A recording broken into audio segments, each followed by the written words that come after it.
Hey everyone, we're live with Lauren De Laguna, and I am here with Shane Kruchten or Kruchten.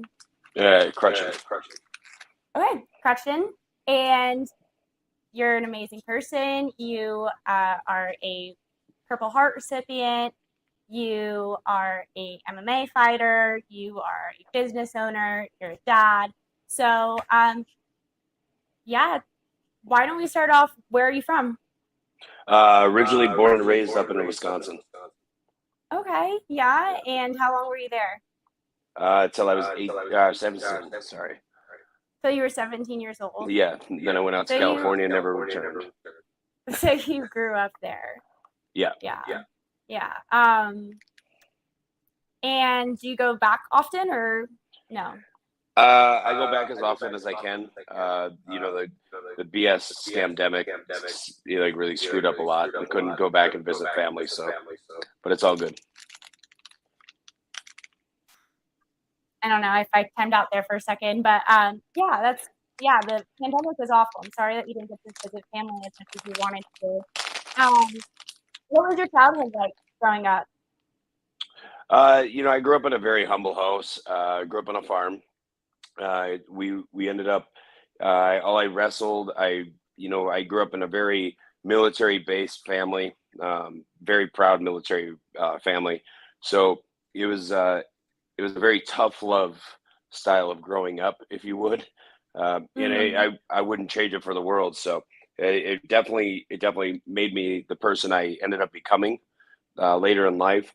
It made me a lot more kind of nose to the grindstone style and not taking no for an answer and always shooting for everything I always wanted. That's awesome. And it was both of your parents in the house?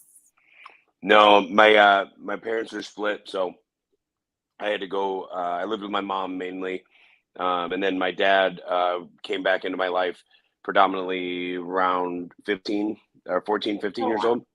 Yeah. Okay. And so just you and your mom then?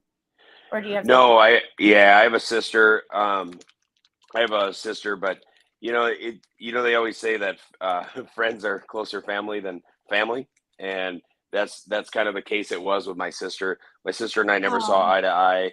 I just I can't co-sign a lot of her life decisions, and for that, hmm. I just had to make my peace with the decision to cut her out of my life. And so, I have friends that I call family that I consider more of a family than my own flesh and blood. Oh wow, I didn't know that. That's really hard. That's really tough. I'm sorry to hear that. How much No, it's older all good. is she? Older, younger? She's older than me. Okay, interesting. But did you have this rift growing up, or were you okay even No, as we've kids? we've never been friends. we've never, Oh, we've never seen eye to eye. So it's all good though. Especially when you grow up in a Midwest style house. You really kind of feast or famine. I grew up very poor. We grew up, going to the Salvation Army for food and clothing. We grew up, getting donations and stuff like that. And I think it just enables some people to continue that lazy lifestyle when they get older instead of making themselves a better person. And my sister decided to take take the easy way out in life, and that's why I'm here, and she's not. yeah. I guess that is true. So, were you religious growing up? Did you go to church at all? Yeah, so I was Catholic my whole life. I was born and raised Catholic, very, very involved with the Catholic Church. Around some things happened, and around 17, I fell out of the Catholic Church. The priest didn't approve that I ended up going to war. I ended up joining the military, going to war. As you can tell, I'm fully tattooed now, and they kind of don't like that when you screw that up. So within the last few years, I've become a devout. I've become a Christian man. I'm very proud. I'm very happy with my switch and my decision. I just think that the old ways of life aren't something that somebody needs to live by anymore. And so it's okay to evolve as a person, but a lot of people don't realize that evolution as a person is okay. So they like to stay or blame people. Instead, I just found a new avenue and kind of ran with it. Yeah. But so what's your spiritual journey been like as of recent? Sorry, I hit my mic. Not Like what do you mean? what so you recently were baptized, right? Or Oh, rebaptized? correct. Yep. So yeah, I mean you feel closer to God than ever right now. So yeah, my decision to rebaptize. So I always, I was out of the church for about 20 years, and I really, I never lost my faith in God. I never lost my faith in Christ, or it just believing and knowing, there's a higher power. I've never lost that. But I did lose this house, and I lost my love in his house, and fortunately slash unfortunately, I actually met with a girl on a dating app that brought me a couple years ago. She's like, yeah, I'm going to this women's conference and da da da. And I was like, oh, women's conference, oh, what the heck? And she's like, yeah, it's at church. And I saw a video that she had posted, and I was like, oh, I'll come to church with you. I don't know what prompted that, how that came about, but I went to church with her one time, and she was like, you don't worry, you don't have to sing, you don't have to do nothing, it's okay. And so I I I just kept going, and now she doesn't go, and I go, and I continue to go. I love it. I wouldn't change it for the world. Um, as you mentioned, I did get rebaptized right after Christmas. I think it's one of the best decisions of my life. My as they say, your seed was planted. Now I believe that it's got the water it needs to grow, and just continue going forward from there. Well, that's an amazing journey. Can you tell me what it was like choosing to go into the military, even though that was a struggle with your church?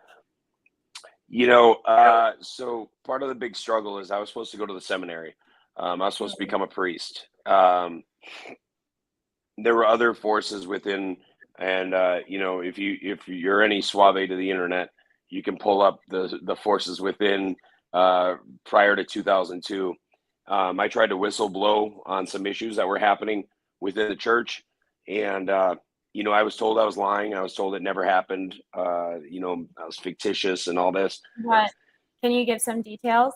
Oh, it was the priest touching little kids and doing inappropriate things. So it a lot came up. I think my big push was I wanted to serve the country first and foremost. I had the chance to go to seminary, and I gave it up. I could have been a priest and could have had this whole journey, this whole different avenue of life. I chose to make my own bed and lay in it and go, and not become that. I wanted to do the military. Come to find out after whistleblowing that the priest that I actually tried to whistleblow, and I was told that it wasn't true, was all a lie. This POS had been jumped around numerous different states. He was hidden within the Catholic diocese. So it just Catholicism, being born and raised in it. I'm not saying Catholicism as a whole is bad. The beliefs aren't bad, but they do a really good job at protecting the pieces of shit within the Catholicism diocese, and it's sad. It's sad. Where instead you should just walk them out back and shoot them. That's my personal belief. But I don't take that upon anybody in this world, no matter if they're a priest or just a normal Joe Schmo. You touch a kid, there's no passing go, no collecting $200. You just put a 38 right through the back of their head. That's me. No, Easy fix. I just saw you took a picture with one of your heroes, the pedo killer, right?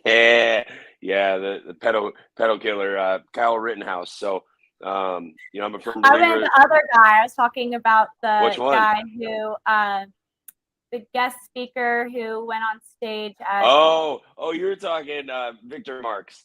Yeah, pedophile Yes, hunter. Victor No, Mark. the pedophile Yeah. hunter. Okay, we can go back to Rittenhouse. Yeah, so He's an um, accidental pedo hunter. hey, that man should be given a gold medal and a salary for the rest of his life. But we'll talk about that in a second. Not all my chat will agree with that, but we appreciate your opinions here. So, yeah, so Victor Marx, you want to talk about a man of God and a man of Christ, like strong warrior, everything about him. He's a big man, and in the world of pedophile hunting, goes around the world and saves kids that are being sexually trafficked, kidnapped, everything. And I mean, you've seen him, you saw him, Laura, and he's not it's not a small guy. I don't No, he's know. large. Yeah, He's large too.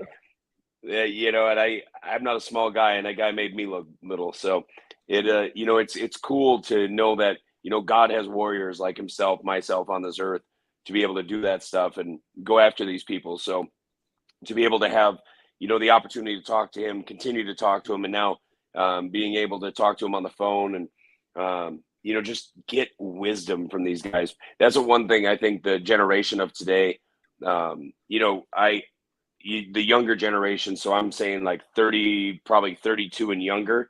Uh, they lost the sense of sitting and absorbing. Stop. I think a lot of people. I think probably like 70% of that generation stopped being a sponge for information. So anytime I can get around somebody like that, like Victor Marx, I can get around a powerful leader. I'd rather be in a room of 10 billionaires and I won't say one word other than being in a room of one individual that wants to have a whole conversation. I don't care about that. I want to just be a sponge and listen and absorb, take it all in. So Yeah, so it must have been pretty nice meeting somebody who was successful in the pedo catching when you had your struggle with coming out about the Catholic diocese and your issue with the Catholic diocese. And so yeah, that was just a really cool picture. So definitely follow him on Instagram if you want to see more pictures like that. That's War Rhino, War Rhino, Rhino. There's your plug for the night. No more. No, I'm just kidding. We could give you more. People were actually asking if you had a YouTube channel. I don't think you do. Do you? I used to post on YouTube and I stopped posting on YouTube. I guess I just didn't have enough time. But Yeah. I used to have a whole channel. But I don't think it's been, almost 10 years since I think I've posted something active on it. Yeah. Okay. Well, then Instagram's the place to go for the Yeah, war. Instagram's the fun stuff, but user be user be warned. It's my opinions. I'm like oil and water. Sometimes I might be your flavor, sometimes I won't be, but guess what? I'm an equal opportunist, and I'm willing to talk to anyone and meet in the middle. I love listening to other people's opinions, not being yelled at, and I'm not yelling at you, but please. Yeah. Yeah, I love having the convo. Yeah, I understand that. So let's jump into your military experience. What was that like? How long were you there, and where did you go? Yeah, so I actually joined the military in 2002. I joined the military. Amazing time. It was a prideful time. It was right after September 11th. I was 17 years old, joined the military, thought, this is it. I'm going to make it. And I thought I was going to have a 20-year career, this and that. Ended up going overseas at a very troublesome time of life. Being wounded You in were combat. 17. You're 17, 17 at yeah. the time? Yep. How were you And wounded? we ended up going, it just something, that I being hurt overseas. We ended up going overseas, and I ended up having my 18th birthday in Iraq. And mind you, I'd already been in combat. I couldn't vote, couldn't drink a beer, and now I'm having my 18th birthday.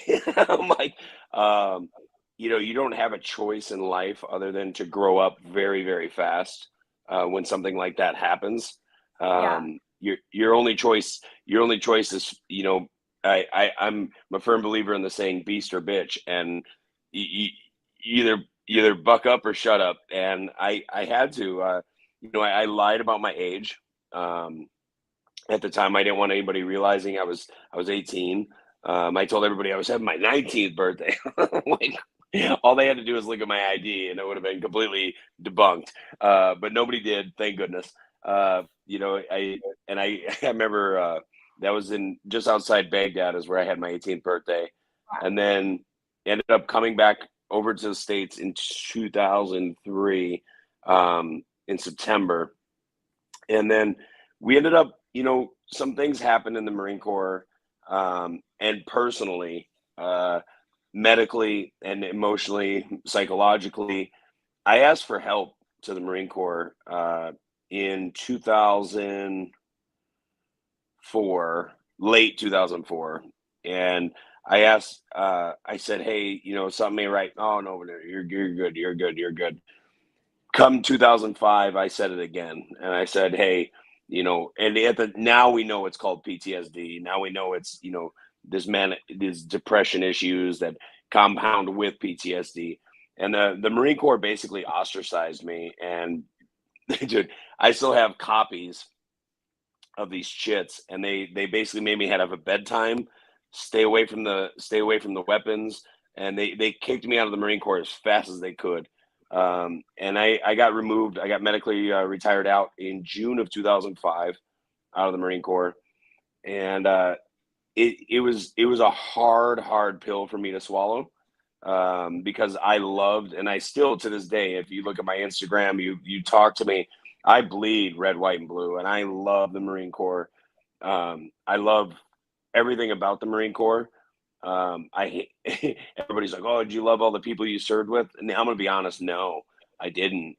But I have a lot of brothers within the Marine Corps, and I'll never forget any single one of them.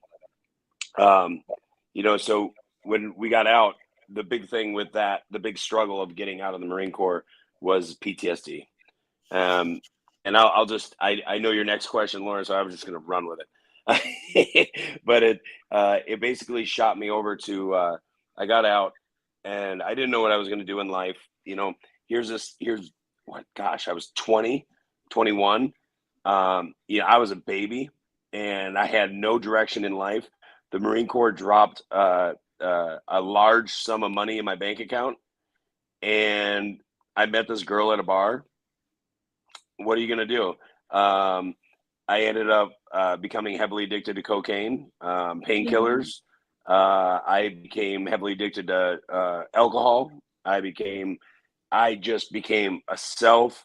I was in a locomotive at full roar with no brake lever, and it was going down the track at 500 miles an hour. It was a bullet train just zooming, and it led, so you can cut off a couple years of my life. I was homeless. The financial collapse 2008 happened. I lost everything I had, everything I had built at the time. I was already fighting professionally, but I lost everything. I lost my houses. I lost all my money. Lost my cars. I had one car left, and I'm living in it. It was a 1992 Ford Mustang GT, and I'm living in this little hatchback car because that's all I could have. That's all I had.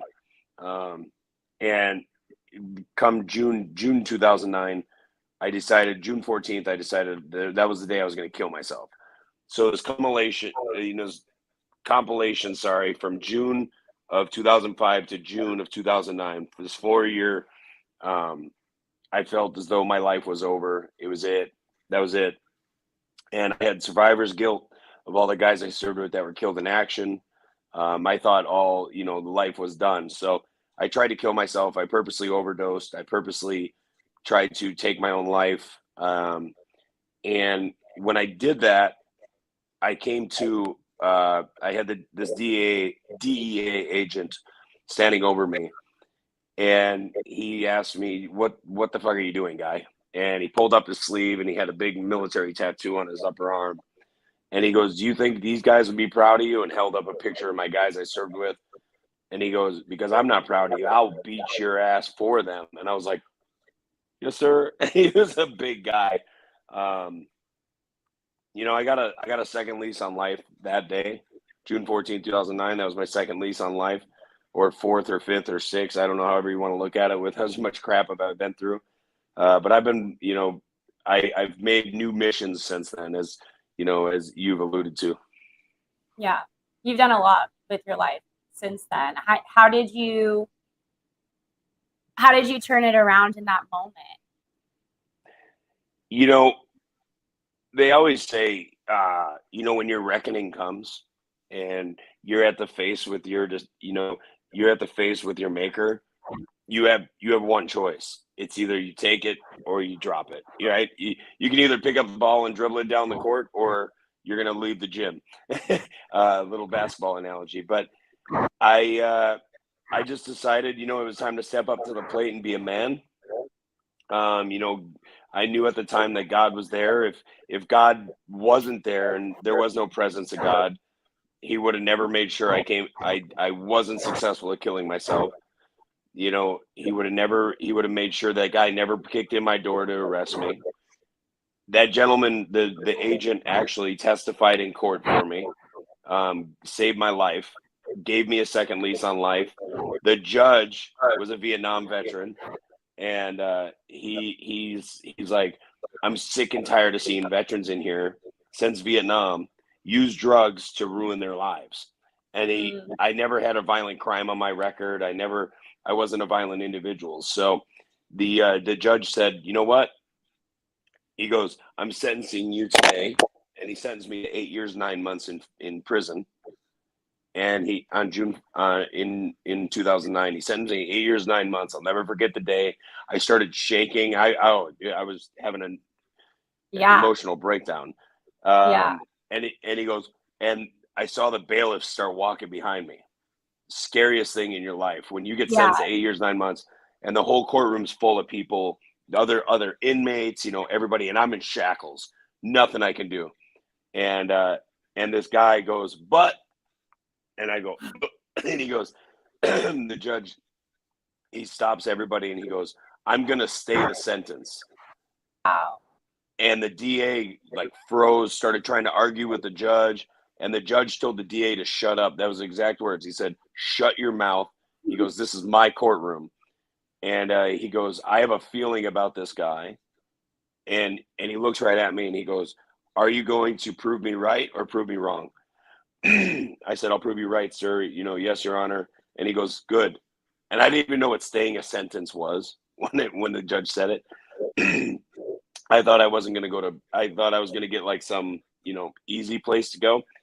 And he goes, okay. He goes, go to a drug treatment program, live in for a couple months, and then, complete this list, this whole slew of list. And he goes, and complete your probation. Come back and we'll talk.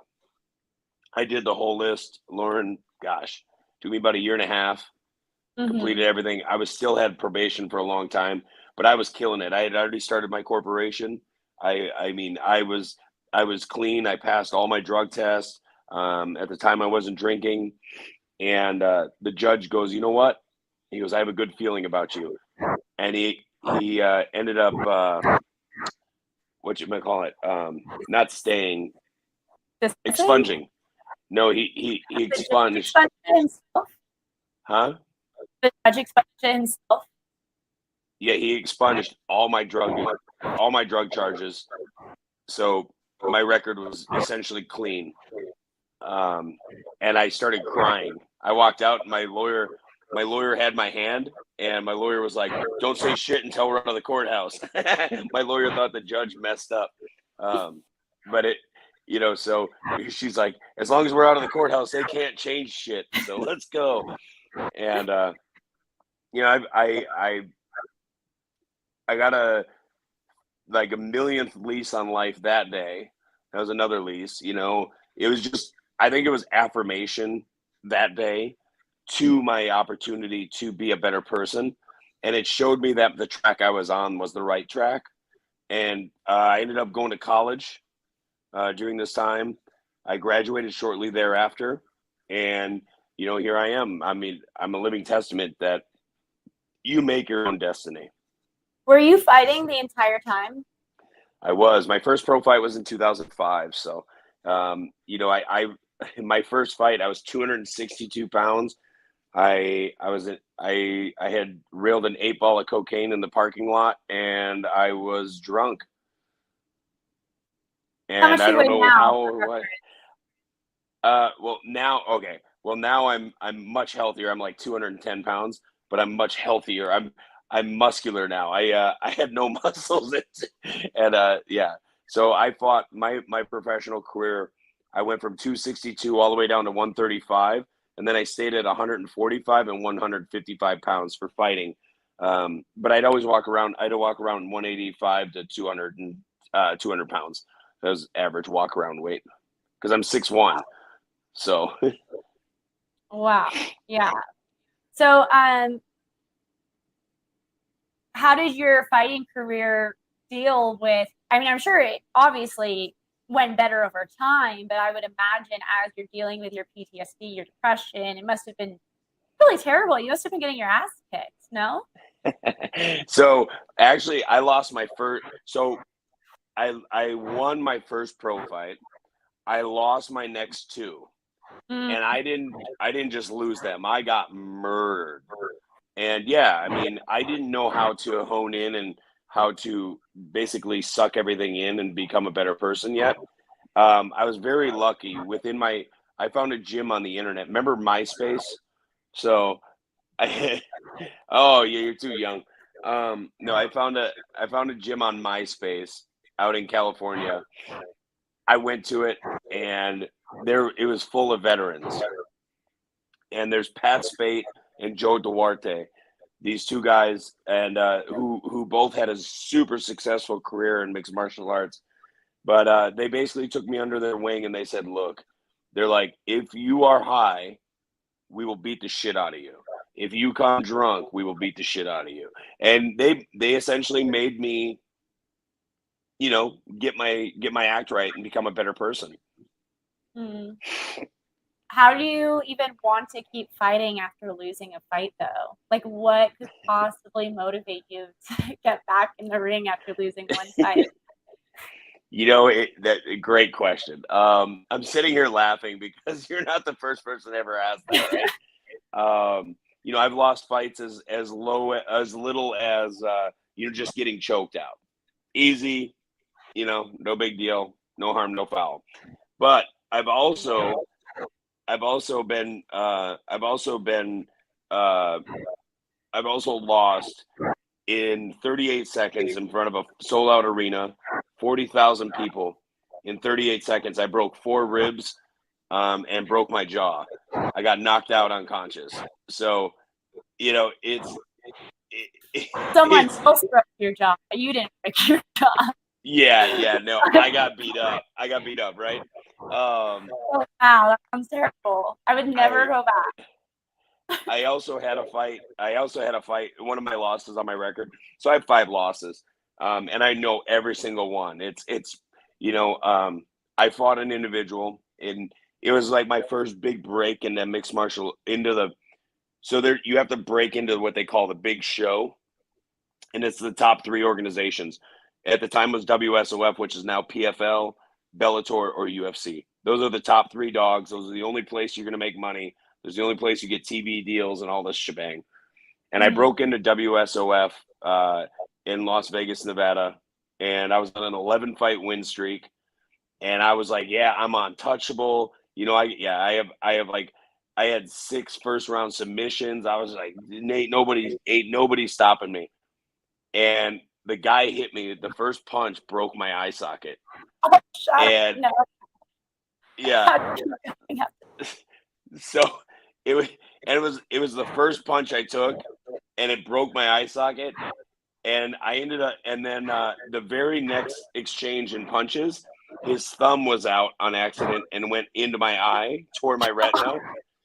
I ended up losing. We fought. Yeah, I know. I broke my jaw. I lost 5 teeth in the fight.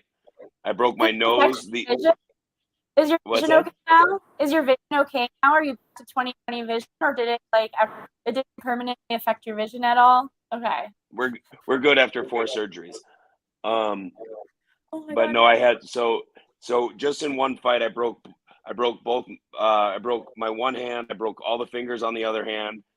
Both orbitals, my nose, my jaw, and then I lost the teeth. I spit teeth out, and I wasn't quitting. I kept trying to fight, and the doctor had to stop the fight. Um, that one took a lot out of me. That was a Yeah. yeah. My dad was in the stands with my stepmom, and I refused to go to the hospital. I was trying to refuse. They brought me to the hospital, and I'm sitting there, and I'll never forget. Most of the guys that were all on the main card were all hurt, so we're all sitting next to each other on these gurneys, and they roll this dead girl past us, and the one guy looks at me and he goes, "Man, at least you're not her." I was like, dude, like, he's got That's a like point. the only next step. It's either you or that. Like that's the next step. Hey, hey, you Oh, got a point though. I'm alive. So I mean, it is what it is. But you're to rewind to your question, what drives you forward to keep fighting? A lot of people don't know I donated all my purses. I never kept my money from fighting. Um, I donated my money to veterans, to wounded veterans, and so I only fought for 17 years because I love to beat people up, and getting punched in the face just makes you feel alive. It's weird. I didn't do it for the clout. I didn't do it for anything like that. Um, I did it because I wanted to be a person that could give back to my brothers. I was given a gift. Not many people in this world, first of all, can pull a trigger on another human being, much less go in and get punched in the mouth, make a date to go punch somebody in the mouth, and know that date coming up. It's on humanistic to make a date, go in and swing and get punched, kicked, elbowed, and be like, yeah, it's all good, and then high five each other after and go get a drink. But I was able to do that. I was gifted a very special talent, and I used my talent to do good for a lot of people, and that's all that really matters to me. well, speaking of caring about fellow Marines and everything, I didn't know your purse like that you gave all your purse to help Yep. veterans. That's wonderful. But can you talk at all about your back tattoo and when you got that in your journey? Yeah. So June 14th, 2009, when I tried to kill myself, um, I ended up getting I ended up getting I'm trying to read this. Oh, I'll and read for you. Michelle Go Live says, "You are amazing. Would like to tell him about Reboot. By the way, you are a hottie. No, not flirting. I'm friends with Mike Cardozo, Kip Kohler, etc." oh, Kip. I know who Kip Kohler is. Uh, so Sorry. I actually, no worries. So I actually, it was kind of cool. So my back tattoo is it's all 19 guys I served with that were killed in action. I decided after June 14th, 09, that I was gonna I had to do something for my brothers. There's a saying in the military, I got your six. Mm-hmm. And now it's really famous. In 2009, it wasn't that famous yet. No, IG6 wasn't a big saying yet. And so I had been losing guys to suicide, to combat wounds, to everything. And I was like, and here I am. I almost became a statistic. I didn't want to be the statistic. I wanted to be the person a statistic wasn't made about. So I ended up changing my entire life, going out and getting my back tattoo. Actually, sorry, rewind a little bit. After June 14th, 09, I was at my house. I had an apartment, and I had a home invasion robbery. Home invasion robbery happened. They kicked it. They came in my house at 3 in the morning. I was butt naked, and I heard three guys downstairs, and I maneuvered downstairs, and I took on three men, full grown men, at 3 in the morning, fighting them. Ended up taking care of business. I didn't, but I didn't see the fourth one, and he had a knife, and he ended up stabbing me through the armpit. stabbing me through the armpit. I remember the adrenaline was going. Now, mind you, I'm on this. I'm a little crazy, self-pronounced, and I grabbed the knife and I'm holding it in my armpit with the guy's hand on it. And I said, "Do you know who you just think you tried to kill?" And I was like, I'm your demise. I remember telling him I'm your demise, and his face was like, and I go, you done effed up, buddy. And he took off running. I chased him a mile down the road, and then it ended up collapsing from blood You loss. chased the But guy who tried to stab you? absolutely, I guess at that point. Jesus, I mean, those people are away from the guy who's trying to stab them. I gotta get him. Oh, There's actually a whole KUSI news report online about it. It's hilarious. Yeah, they brought out helicopters. They thought I was trying to kill the guys. They didn't realize that he had stabbed me. At some point. Well, yeah, but they thought the story was reversed. They started it. Yeah, but it was the neck. I had a tattoo appointment the day after I was stabbed. I went in emergency surgery. I had over 170 stitches, 14 staples to close everything up. They had to close in my whole armpit, reattach my bicep, my pectoral muscle. And I checked myself out of the hospital so I wouldn't miss my tattoo appointment. And I purposely checked myself out, made the tattoo appointment, and I laid on my stomach for 15 hours to get the tattoo on my back because my tattoo artist, he's like booked out for over a year, 2 years. Wow. And Color Bomb Tattoo, El Cajon, California. Small plug for Trevor. No, but Trevor is you're on Lauren De Laguna, that's a major plug, okay? Like if Lauren De Laguna had Tim Pool, Joe Rogan, take that. But it was kind of cool to have such a strong individual like Trevor in my life as a tattoo artist. He did the whole tattoo, and at the end of it, I go, "How much do I owe you?" And he goes, $30. Bro, 15 hours? And he goes, "I can't charge you for that tattoo." So it was pretty awesome to receive a tattoo of such. And now the tattoo's been in Surfer magazine. It's been in skydiving magazines. It's been all over pay-per-views. It's, and so my thing is I can carry the names of 19 men down my back everywhere I go in this world. And if anybody follows my social media, I'm naked a lot. Well, not naked, but German lady 80%. is going to be the next new follow because she's been talking about how hot you are this entire stream. So German lady, it's War Rhino. Anyway, so they have but I was just on ESPN. I got in trouble on ESPN for this celebrity softball game because I came out in nothing but silkies and no shirt and just my chain on, and it was amazing. That was at Arlington at the Rangers stadium, and the Texas Rangers staff were like, "What is this guy doing?" And I walked out to go up to bat, and somebody threw me a beer, and I did a muscle chug of a beer right at home plate, no clothes on, threw the beer, walked up to, and I bunted in the softball game, which you're not allowed to do, but I did anyways. Who cares?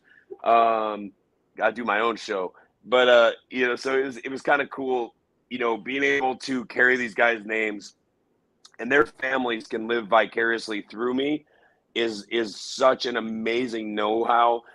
Many of the families have reached out to me. They love that I carry their son's name on my back.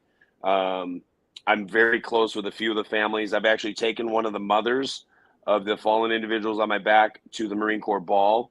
I've done a lot. I found a new mission in life with giving back. And yes, I had my animosity. Yes, I was very upset with many of the contributing factors up to why I got kicked out, and I was upset with the staff and stuff, but that doesn't stop my love of the Marine Corps or giving back. And that's, I'm a big country before self kind of individual. So I'm a big proponent of that. Yeah. I mean, that's so amazing. But it would be hard to get kind of ushered out of the Marines and then keep your love for the country and for the Marines and turn your life around. So, what was the end of your fighting career? Oof. So the end of my fighting career, April 2021. So I had 2 fights fall out in 2020 during this pandemic. I ended up getting the first time I tested positive, the second time my corner tested positive. So I had a fight lined up in April of 21, and it would have been my 3rd time with the same individual to fight. And we had it all lined up. I was 2 weeks out. I pulled up to a stoplight and was holding the steering wheel, just kind of gangster leaning, and I reached down to scratch my ankle.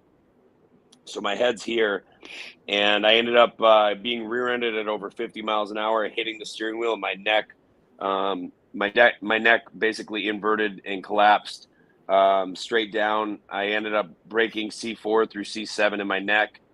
I had to have a full cage, full fusions. Yeah, so I have a whole scar. It's a tracheotomy fusion break.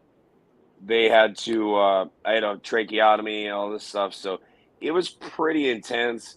It broke my heart the day that they said you'll never fight again, and they didn't tell me for a year. We tried everything. We tried holistic medication. We tried epidurals. We tried when 3 epidurals don't work for the amount of pain you're in. I couldn't feel my left arm. I couldn't feel my left leg for a year. It was really intense. It was bad. I still have anxiety and mental issues of driving my truck. It's my daughter was in the truck at the time. And so I'm very fortunate. The way she was sleeping, the seatbelt was across her face. It stopped her neck from, going forward. It broke my heart, I remember in May of 22, the doctor said, "Hey man, enough's enough. We got to fuse your neck. And we're going to do a full cage, everything." And, it was a heart-wrenching moment. What does fuse your neck mean? Yeah. So they build they essentially build a cage around your vertebra to keep everything stationary. So I lost, I can only move my neck about 60% left and right. I can't even move. I got about 7 or 8% backwards. I can move it almost all the way forwards. I lost a ton of mobility, but my spinal column was very pinched off because of the collapse of the spine. So now I probably have about 50-60% feeling left back in my left arm. My left leg's about the same since the fusion, and it's insane to sit there. And I was at church the day before surgery. My surgery was at 9:00 in the morning on a Monday, and I was at church the day before, and they go, "Who needs a miracle?" They have a book of miracles, and they said, "Who needs some prayer right now? Who needs a deliverance from anything? Who needs, this and that?" And I raised my hand. It was the first time I ever raised my hand in church.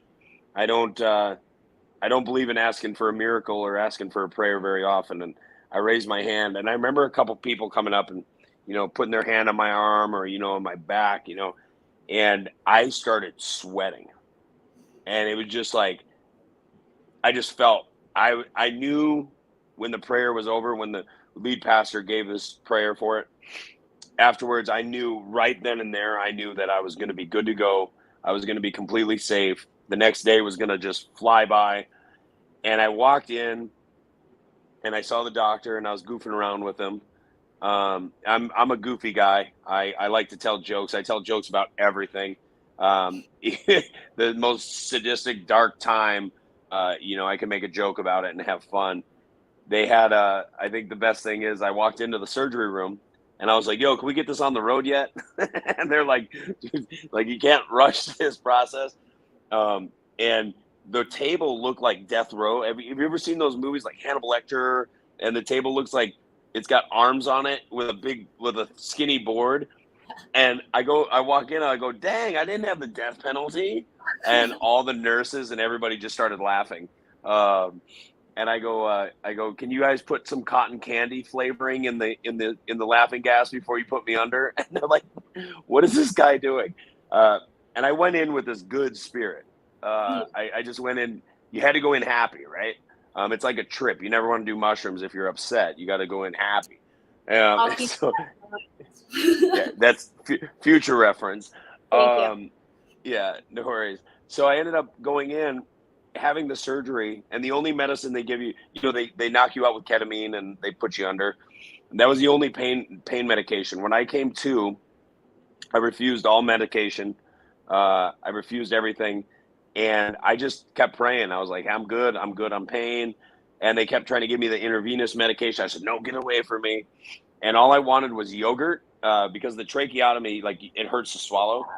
So I was still on heavy dose of narcotics, and I Uber Eats pad thai to my hotel, to my surgery recovery room, and I ate the whole thing. Most painful thing you've ever done was spicy food with a fresh tracheotomy. And then I ended up, I refused all the medication. The next day, I checked myself out again. I'm synopsis. Addiction? Is that why were refusing Correct. the medication? Okay. Correct. And I didn't want to relapse. I knew what 2009 did. I'm an addictive personality. Yeah. And if I touched it, I felt as though my train could now go right back off the rails. So Right. I actually went home, and I'm a proponent. I use marijuana. I use THC as, I'm a big proponent of it. I took 60 milligrams edibles, and I took a nap. And I woke up at 13, 14 hours later, and I was like, yo. And I never took any medication since. So it was good. Here I am. Wow. I mean, that's a really amazing whole situation. I just don't. I'm my father's daughter. My dad, you cannot tell him about any of your injuries because he just like grosses out. He can't sit through a tampon commercial and he'll have to change the channel. Like can't watch anything with blood. So I don't know why I asked you all that because it just pains me to think about. So what do you do now? What's War Rhino? So, it was weird. I had a big kind of pivotal shake in the last year and a half. Find your life again, bro. So my big thing now is I'm trained in public speaking. I've done public speaking in the past. I want to get into motivational public speaking again, but do it more on a, obviously for profit, kind of do it as a pathway. I still own my corporations. I'm going to continue to run those. And I also, one of my big things is I work with some very influential individuals. I'm just going to keep being the business guy that I am and keep being the entrepreneur I am. A true entrepreneur never really shuts down, never stops. And here I am, like right now I'm in Las Vegas, and I'm on the road. I'm always doing something because I want to better myself, because if I can better myself, then I can better my daughter. And I'm not going to be happy unless my kids are set for life. And now, mind you, my daughter's only 9 years old, but unless my grandkids are set for life, I haven't done my job as a person of today. So, I think, it's allowed me not being in the gym for 14 hours, or for like 10, 14 hours, depending on if I'm in training camp or not. Not being in the gym at more than an hour, 2 hours a day has allowed me so much opportunity to really, go out and grab, life and just live and do everything I couldn't do for the last 17 years. So it's kind of cool. It's been it's been a weird caveat, weird shift of the tide, if you would. I had a hard problem initially when, I found out you're not fighting anymore. It was a gut check. I have some really close friends, and Gordy Gronkowski is one of those individuals, and so is Mojo Riley. And they said, Shane, look, don't let it bother you. My good friend, a lot of really, really high up people called me that I know in the NFL and stuff, and they said, Shane, don't worry. Don't worry. They're like, get the surgery, get a new mission, attack that mission. So that's what I don't know what my end goal is right now. I know I'm on a couple pathways and I'm attacking those at 110%.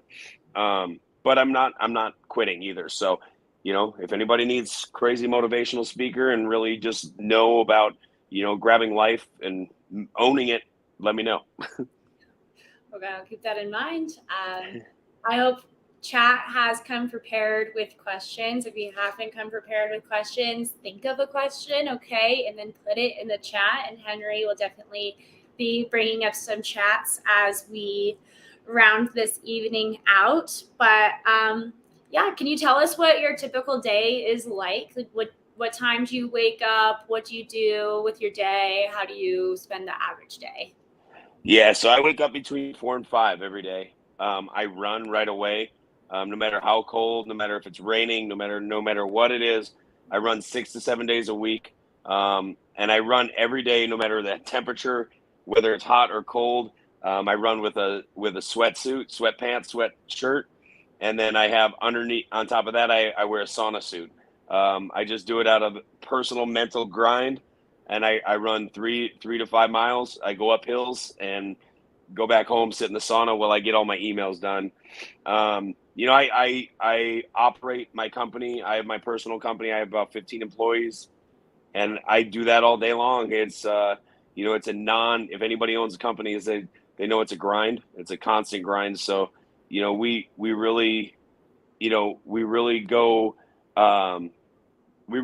far and beyond, and try to make customers happy. So my whole thing is, sometimes I go to bed at 8 o'clock. Sometimes I go to bed at 2 o'clock. It doesn't matter to me. So if I get an average of 3 to 4 hours of sleep a night, I'm good. Dang, Jesus. Oh my gosh. I wish I had that work mentality. I don't know if Philbin was watching the whole time. You did talk about the Purple Heart a little bit. You could go into more detail if you want. You could not if you don't want to. Yeah, no. So my Purple Heart was received due to lacerations and explosion issues. Okay. Well, I'm really sorry that happened. Did you thank the judge? So his name is Judge Samowski. I wrote a thank you letter to him. He's actually blind. He got blinded in Vietnam. Had a seeing eye dog. He's now a retired judge in San Diego. I wrote him in 2015 after everything was. I mean, I was years removed from it. I wrote a thank you letter and explained to him where my brain was at the time. So yes, I did thank the judge. I think without the judge, I would not be the person I am today. They always say you need one person to take a chance on you. And, I got told, do not let this chance pass you. And I was like, not taking that lightly. So it looks like somebody wants to come up and ask you questions. I'm not sure. We've never done that before. Michelle, if you I'd love for you to put some in chat. We could let you up. I know who you are. She's not going to porn bomb. So do you know what porn bombing is? What is that?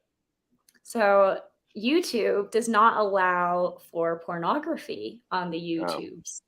So sometimes to mess with people will come up for chat like this, and then they'll be like boobies or whatever, and then get the channel taken down, essentially. It's called porn bombing. I have never heard of this.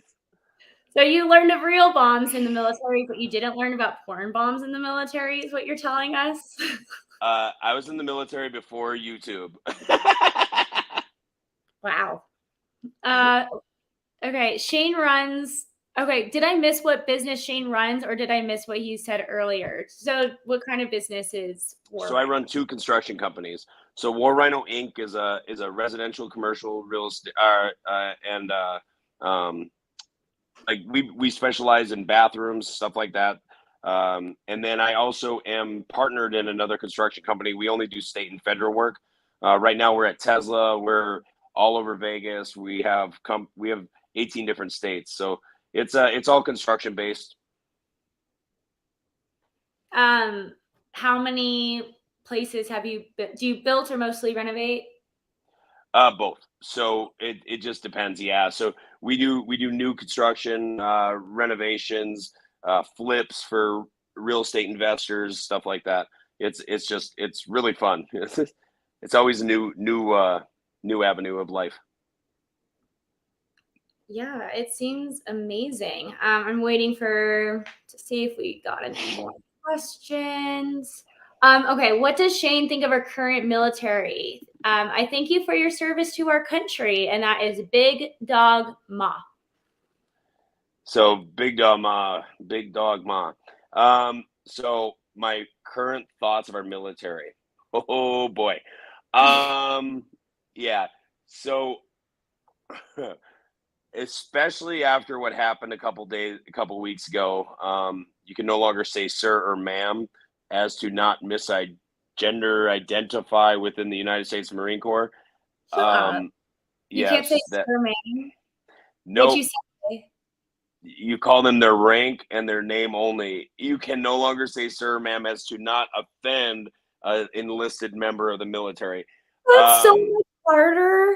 That's so much harder to have to like yeah, recognize yeah, yeah, like on the fly and like yeah, what's the dude. name and I would be screwed in the Marine Corps today. But my personal beliefs about the military, I think that the military should never adopt the woke culture. I think the military is not a place you go to um, stir shit up and have your opinions heard. I think the military has been cut and dry since 1776. It has been very cut and dry. You know what you sign up for. Everybody's green. There's no racism. There's no color. There's no creed. There's no shit. You wear camouflage. You eat at the same chow hall 3 times a day, and you sleep in the same damn room. And I think that's the way it should be. That's the way it was when I was in. I mean, if you try to be, different, you got beat up for it until you became in line with what everybody else was. I just think the military adopting all the wokeness is unnecessary and not needed. I think that my personal beliefs is that it's making America look like a bunch of pussies to the rest of the world. And I think if we don't change, I think by 2040 we're invaded by China 100%. I can't say that I disagree with you. I definitely can't. Yeah, no, military has gone crazy. What year was it again? That was your discharge? 2005. Yeah, so you didn't experience any of that wokeness in the military. I was still they stopped that they had just stopped the don't ask don't tell. And that was kind of the first steps, if you will, of the wokeness, kind of abolishing don't ask don't tell. It's all went downhill from there. Yeah. Well, I do want to just address one thing in chat really quick because we got some very nice donations from a new follower. I never have open panels. I never let anyone up. These are always going to be closed panels. These are always going to be closed interviews with people. However, I would love to have her up for her own interview if she would like. She could have her own entire thing if she would like, because I think Michelle is a very interesting person, and I hope she doesn't feel offended by the fact that I won't let her up. And I'd also love if you put your chats in the chat, your questions in the chat for Shane. And we are wrapping it up, though. Is there any final words that you would like to leave us on, Shane? So one thing that I always press on is suicide's not a joke. Whether it's military or it's personal, suicide's not a joke. You never tell somebody to go kill themselves. You never tell somebody that, you never make fun of suicide. If you do, you're a pile of shit. There's certain YouTubers out there that do that, and, you can just go shove it right up yourself. And especially when you use suicide as a weapon against somebody, don't do that. If you know a military member, if you know a law enforcement officer, if you know any of your friends in general, whether they served or not, that ever suffered from mental health issues, suffered from a loss of a friend, a family member, a fucking goldfish for that matter, reach out to them. You never know if the call you make saves that person's life. You never know if that one phone call is all they needed to set down the gun, the bottle, the drugs, anything. So, suicide's not a joke, guys. Take it seriously. Today more than ever, especially with the way the world's going, the economy's going. We saw it in 2008. Suicide shot through the roof. We're right on the precipice of it happening again. So make sure you keep your loved ones close and all your friends closer. Thank you so much for spending an hour with us and for chatting. And I hope you have a good rest of your trip in Vegas. And thank you for your service and thank you for your time. And I think we're going to end it out here. So we're just going to let Henry close it on out. And recently, the way I've been ending it is just like kind of doing a dance until we're out. So yeah, Henry, whenever you're done, close it on out.